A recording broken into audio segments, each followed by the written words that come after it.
So getting back to rentals, I'm going to tell you a couple stories now.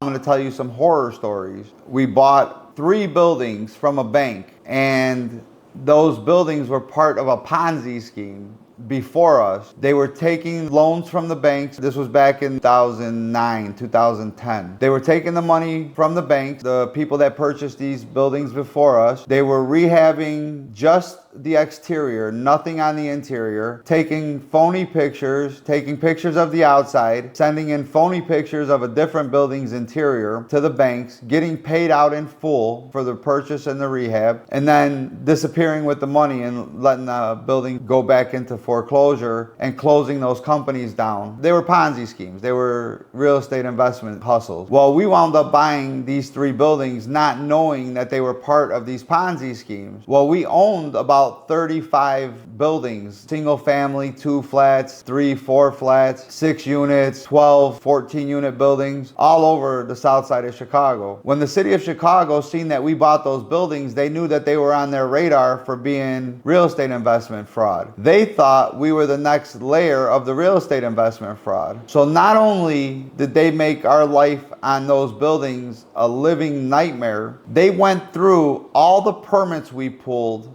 on all 35 of our other buildings that were registered to our corporate name, re-pulled violations and issued tickets and large dollar amount items that they required to be repaired because they thought we were a scam company. And we did everything by the book. We pulled permits, we did all the repair work, we hired people from the neighborhood to work through a government program. Aldermen came and asked us if we would hire people in the area that were having a hard time finding jobs. So we hired local people to come and do the work. And we did everything by the book, but because we were the next layer of purchasing these properties that we knew nothing about the prior owners or what they did. We just thought that somebody that bought the properties ran out of money, couldn't finish the rehab, and they lost the property. So all we had to do was fix the insides because the outsides were already fixed. Man, that wound up costing us over $1 million to fix that. It was one of the biggest downfalls of real estate I've ever been involved with. Now, is that going to happen to you? Probably not, because Ponzi schemes in this real estate games have been really brought to a minimum now. But I'm just giving you some horror stories of what I've been through. And it's not to scare you away, it's just to give you a little something to hear. We've had renters that refuse to move out. This is on the south side of Chicago, so this is dealing with some pretty bad areas, some pretty bad people. We thought it was smart to get into Section 8 to get the government rentals, make the money off the government properties, and we did good. We fixed the units up nice. We even put granite countertops in them, because when you're renting in those areas, you're not really going to get people from different areas of the city or nicer areas to move to some of these distressed areas. You're going to get someone in that distressed area that has a Section 8 voucher that wants a nicer unit. So the whole trick is make your unit nicer than the one they're living in, and get that tenant that has a Section 8 voucher that's a good tenant to move to your unit, and that's how we would get them rented quickly. Our units usually rented in 2 to 3 days, and they turned around quickly. We were usually at a 95% rental capacity, and we did pretty well until we ran into that problem with buying those 3 buildings, and those 3 buildings were all 12 and 14 unit buildings, and it wound up being a nightmare. But we had some tenants that were pretty shady. I've been shot at, I've been almost stabbed, I had bleach thrown at my face, missed my face and go into a guy that was with me going to collect rent and burn one of his eyes permanently. I've had, like I said, tenants shoot at me. I've had tenants pull guns on me. I've had tenants try to stab me, scare me with a knife, and it just became like a full-time job. So the reason I'm telling you this is pick your areas wisely. Sometimes it's not about the money you can make every month if the risk isn't worth the reward. Sometimes if you can make 10, 15, 20% less, but be in a better area, it's worth it. Some other horror stories we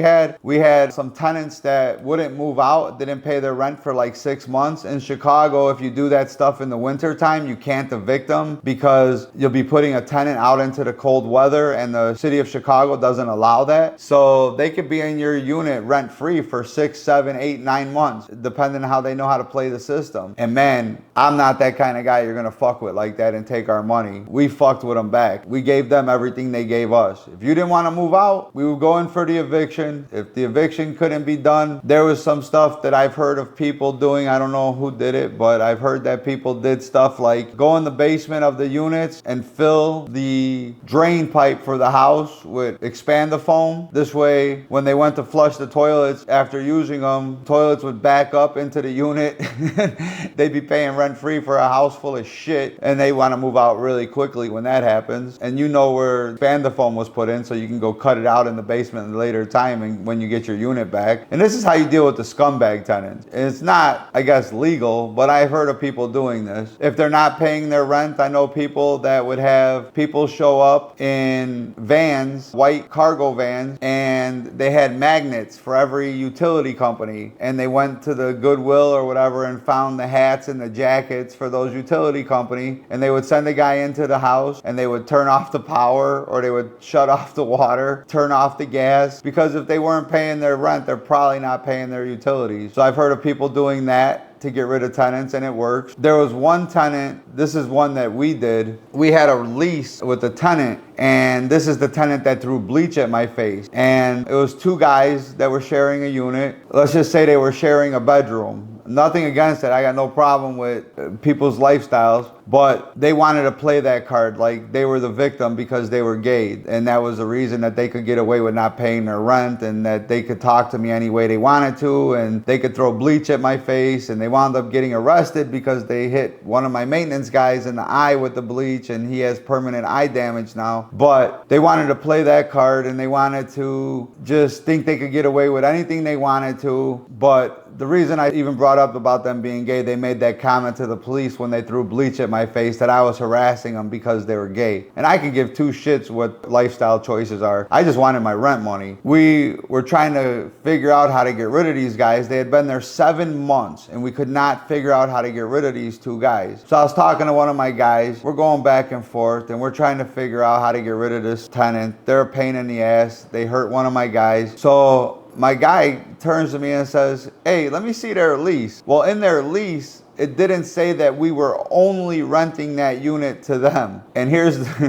what that means. We wrote another lease, which made it a civil battle, to a friend of a friend that just got out of jail. All tatted up, big dude, gnarly dude. All he had was his bag of clothes, and we gave him his lease, and we let him take his pit bull dog to the unit with him. And he went right in the unit, went right to the bedroom, put their stuff out in the hallway, and took over a bedroom. And we put a lock on the door so they couldn't go in his bedroom. These two guys had to live with this guy right out of jail and his pit bull dog, and they were scared of dogs. They were furious. They called the police. We showed up. The police showed up. They had a lease. This guy had a lease. The police couldn't kick him out. They were out in 4 days. Is it the right way to do things? Probably not. But is it right for them to stay in your unit for 6, 7, 8, 9 months without paying you rent when you're paying on that unit or you're paying on that building every month? Is that okay for them to do that? So all you people out there are like, "Oh, that's fucked up. That's bullshit. You shouldn't have did that. Oh, that's some fucked up shit." No. What's fucked up is that they were staying rent free and thinking it was okay, and I had to pay for them to live. Between you and me and the world, fuck them. I'm not giving them shit. So I did what I had to do to get rid of them. And if you don't like it, that's too bad. And I'm sorry, I'm not a bad person, but I'm always gonna look out for me and my family first. I'm always gonna do the right thing, but I'm also not gonna get fucked over or taken advantage of. And what they were trying to do was take advantage. And if you push too hard,